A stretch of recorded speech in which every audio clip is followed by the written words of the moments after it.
Banyak TKI yang kurang bijak mengelola keuangannya. Apa penyebabnya? Apa masalahnya? Tonton video ini sampai selesai.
Assalamualaikum warahmatullahi wabarakatuh. Salam sejahtera, salam sukses. Jumpa lagi bareng saya Andri Debleng dalam channel Bukan Motivasi. Oke.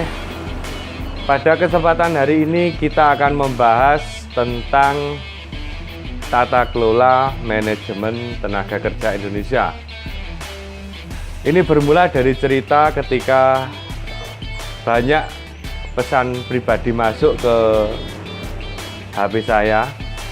Intinya begini, keinginan untuk kerja di Kampung Kaos Kidung seperti itu. Tiba-tiba saya juga berpikir, loh, bukankah mereka itu sudah punya modalnya akeh, lalu kenapa kok tiba-tiba pulang saya pengen kerja? Baiklah, kita akan bahas tentang TKI. Sebenarnya latar belakangnya apa TKI itu? Oke. Pertama, latar belakangnya adalah minimnya lapangan pekerjaan. Kita ketahui di Ponorogo untuk lapangan pekerjaan itu sangat minim. Jarang sekali ada perusahaan-perusahaan besar. Maklum, Ponorogo itu bukan kota industri atau wilayah industri. Eneke mung sawah. Jadi memang ketika keterbatasan lapangan pekerjaan itu sing akhirnya memotivasi para warganya untuk berjuang, untuk mengadu nasib supaya mendapatkan hasil yang lebih banyak. Seperti itu. Kemudian yang kedua adalah keinginan untuk merubah nasib. Jadi karena sudah tidak ada lapangan pekerjaan, hasilnya juga pas-pasan, punya sawah tapi kecil, akhirnya hasilnya ya nggak cukup, malah kadang nggak duwe sawah, nggak duwe apa-apa. Akhirnya timbul keinginan untuk merubah nasib.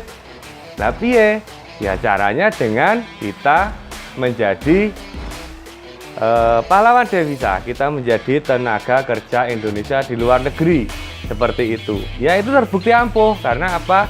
Jika saya melihat dari lingkungan sekitar, itu kita lihat rumah-rumah juga bagus, kemudian mobil-mobil juga udah mulai seliweran. Artinya apa? Secara nasib memang sudah berubah itu. Lalu yang ketiga adalah keinginan untuk membahagiakan keluarga. Jadi yang pertama gini, sebagai anak atau sebagai seorang istri atau suami atau pasangan, mereka ingin membahagiakan. Pertama mungkin bahagiakan orang tuanya, bapak ibu pengen dibahagiakan, mosok menginnya terus uripe. Lalu membahagiakan suami atau anak atau istri. Nah, dengan bekerja di luar negeri itu akan jadi alternatif. Karena apa? Secara gaji di luar negeri itu cenderung lebih gede daripada di Indonesia. Nah, seperti itu.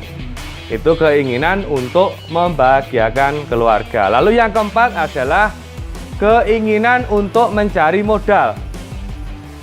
Jadi dia pengen keluar negeri, dia sudah men-setting hidupnya, saya pengen punya usaha gini, tapi gak duwe modal. Akhirnya, piye carane? Ya wes, aku daftar yang PT ke PJTKI, daftar ke negara A, negara B, negara C, ya setelah dapat modal pengen buka usaha. Seperti itu. Itu adalah latar belakang kenapa banyak orang di Ponorogo pengen jadi TKI. Oke, saya punya cerita sukses dari tetangga saya yang jadi TKI. Namanya Mas Budi. Dia berangkat punya pemikiran atau punya mindset, saya pengen keluar negeri tapi sekali. Saya pengen dapat modal dan saya usaha di rumah dan saya sukses. Pertama ya akhirnya berangkat ke Korea, dia bekerja seperti ya apa yang dikerjakan di pabriknya sana di Korea. Setelah pulang bawa modal. Nah, dari bawa modal itu akhirnya dia memulai usaha baru. Dia memulai usaha persewaan terop atau wedding organizer. Itu. Langkah pertama ya namanya usaha kan dimulai merangkak lah, mulai pelan-pelan akhirnya sukses. Lalu kemudian dia nambah usaha lagi bikin bengkel las. Pertama juga gitu akhirnya sukses lagi. Setelah itu banyak lagi dia beli sawah. Kemudian dia usaha pajak, termasuk dia mengembangkan hobi. Hobi dia memelihara burung dikembangkan jadi peternak burung hias. Dan akhirnya sekarang Mas Budi bisa menikmati hasil. Artinya apa? Inilah potret dari kesuksesan tenaga kerja Indonesia atau pahlawan devisa yang sukses secara manajemen keuangan. Seperti itu. Ada kasus lagi semacam ini. Saya tidak akan menyebut orang dan ini hanya anggap saja cerita fiktif. Si A itu pulang dari katakan negara Timur Tengah atau negara Asia Timur lah, Korea atau mana lah terserah. Itu ini kita ambil contoh saja. Dia pulang bawa duit banyak. Dia sukses akhirnya karena keinginan merubah nasib, rumahnya yang dulu jelek itu dibongkar, dipugar jadi tingkat 3. Kemudian beli mobil. Kemudian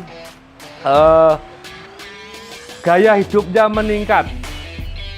Terus kemudian ketika bergaul dengan lingkungan, dia sangat sangat bangga dengan hasilnya. Ketika tonggo-tonggo nih tetangga-tangganya nyebut bos, akhirnya dia sering mentraktir, keluar uang, setiap hari keluar uang dan akhirnya apa? Duitnya habis, semacam itu. Ini contoh kedua secara pengelolaan manajemen. Dari dua contoh di atas, kita bisa mengambil kesimpulan sebenarnya manakah yang lebih potensial, manakah yang lebih tidak berfaedah, semacam itu. Melihat dari cerita-cerita tersebut, ada beberapa masalah di manajemen dari para tenaga kerja kita, tenaga kerja Indonesia yang ada di lingkungan sekitar kita. Masalah pertama adalah kurang bijak menggunakan uang. Jadi apa? Ketika duit banyak, ketika hasil melimpah, itu tidak segera dialokasikan, tidak segera dimanfaatkan. Uangnya justru digunakan untuk barang-barang yang sifatnya tidak produktif. Contohnya bikin rumah yang megah atau beli mobil, itu kan kurang produktif. Bisa jadi ya karena itu tadi ada semacam katakan dendam sejarah lah, karena nasib yang tidak berpihak, semacam itu. Kekurang bijakan menggunakan uang ini akhirnya efeknya kemana-mana, teko ngendi-ngendi, semacam itu. Terus kemudian yang kedua adalah terlalu boros. Jadi ketika pulang di Indonesia itu terlalu boros, apa-apa dibeli, semua pengen dipunyai, semacam itu. Sehingga kita tidak bisa mengontrol seberapa besar pengeluaran kita, padahal kita tidak punya pemasukan atau minim pemasukan. Enaknya katakanlah mau sawah, semacam itu. Ya seperti itulah, kita terlalu boros dalam mengelola hasil keringat dari kita. Kemudian yang ketiga adalah kurang planning usaha. Karena Ya seperti itulah, kita pulang bawa duit banyak yang mungkin di sana gajinya gede. Jadi kita seakan-akan lupa ketika pulang kita nggak punya misi supaya kita bisa katakan mendirikan usaha atau punya sumber pendapatan. Nah itulah kan yang jadi masalah, kenapa banyak sekali para TKI mengalami kegagalan. Jangan kegagalan, saya pikir mengalami ketidakberuntungan dalam coba kita berandai-andai saja, kita sekedar membayangkan saja ketika kita waktu di negara kita bekerja itu kita sudah memplanning usaha atau nggak usah jauh-jauh, lebih jauh lagi kita tarik ke belakang, ketika kita berangkat kita sudah punya tujuan untuk planning usaha atau apalah.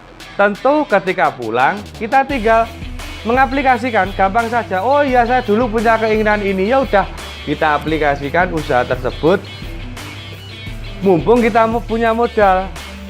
Ya kata orang sih bisnis itu yang baik minim modal, tapi saya akan mengatakan bisnis yang baik itu adalah bisnis yang menggunakan modal macam itu. Nah, aji mumpung ketika para TKI itu pulang bawa modal banyak, ya itulah kesempatan panjenengan semua untuk memulai usaha. Oke, melihat dari masalah tadi dan kemudian cerita, saya punya solusi bagaimana memanajemen uang. Ini secara versi saya pribadi. Di sini saya tidak berusaha menggurui, saya tidak berusaha menyarankan, saya hanya punya solusi. Dipakai monggo, nggak dipakai silahkan. Didengarkan monggo, nggak didengarkan ya silahkan. Intinya saya hanya ngasih ngasih sesuatu aja lah. Ya semoga aja bermanfaat gitu.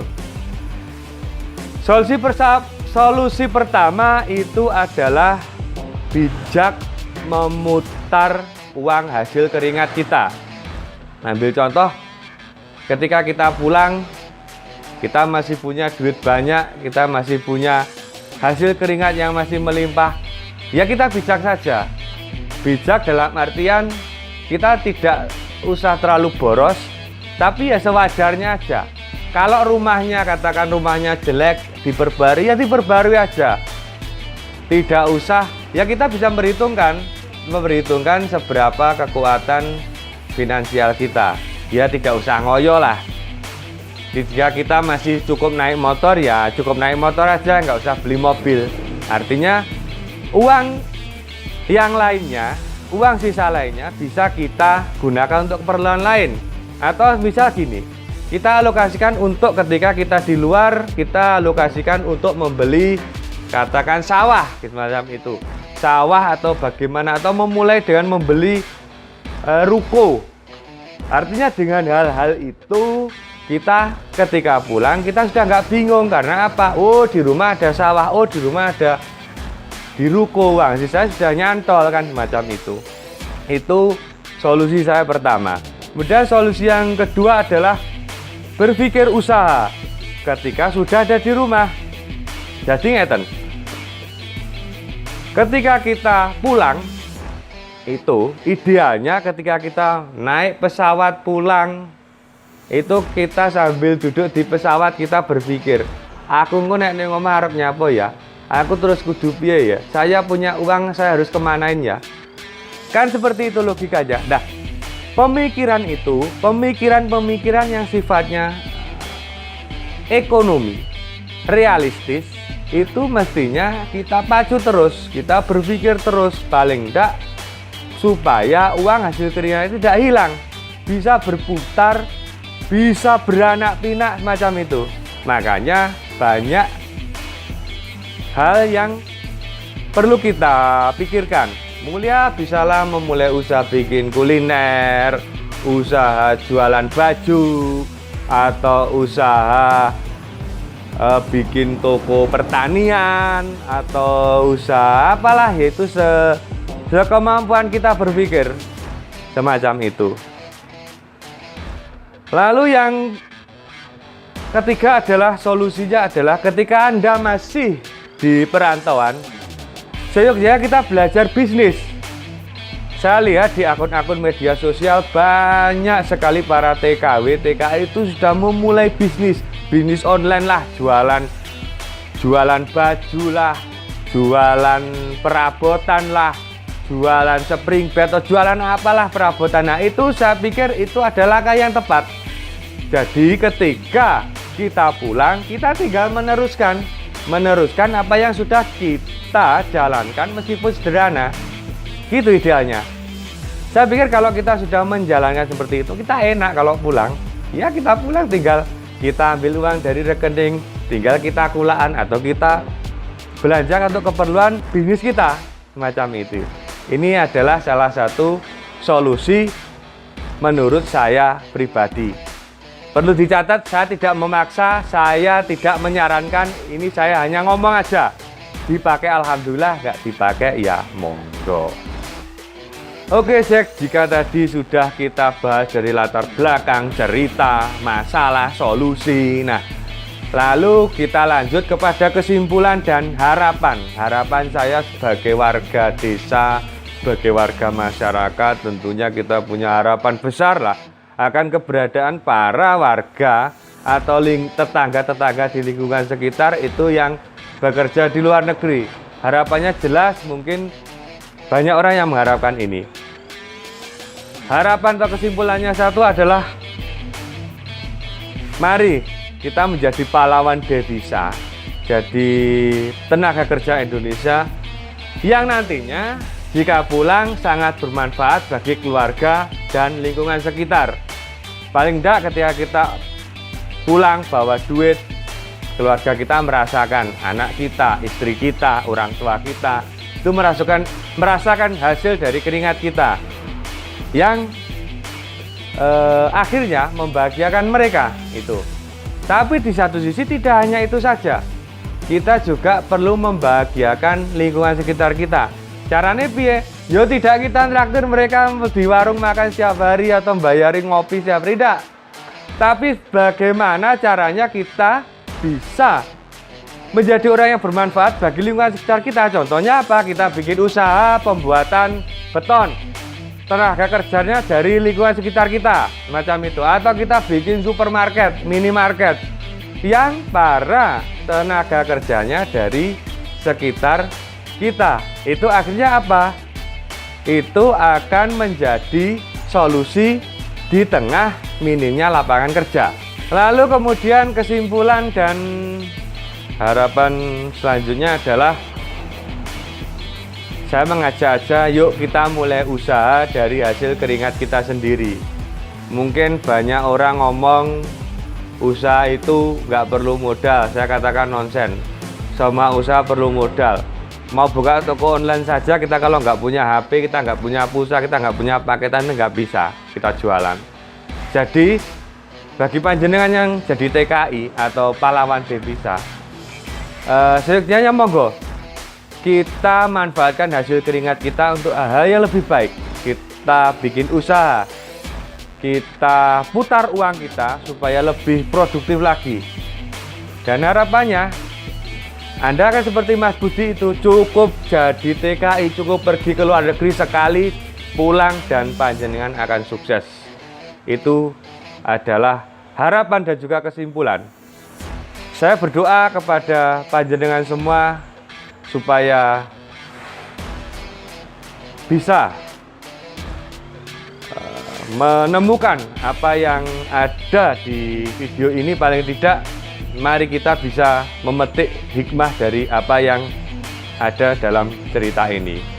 Oke Jack, sebelum saya tutup, bagi panjenengan yang menyukai video ini silahkan like, share, dan jika punya pengalaman apapun unek-unek bagaimana rekosone dari TKI, bagaimana suka duka jadi TKI, atau bagaimana cerita kesuksesannya, silakan tulis di kolom komentar. Oke, bagi panjenengan yang belum subscribe channel ini, silakan subscribe dan nyalakan lonceng untuk mengetahui berita atau cerita terbaru dari channel ini.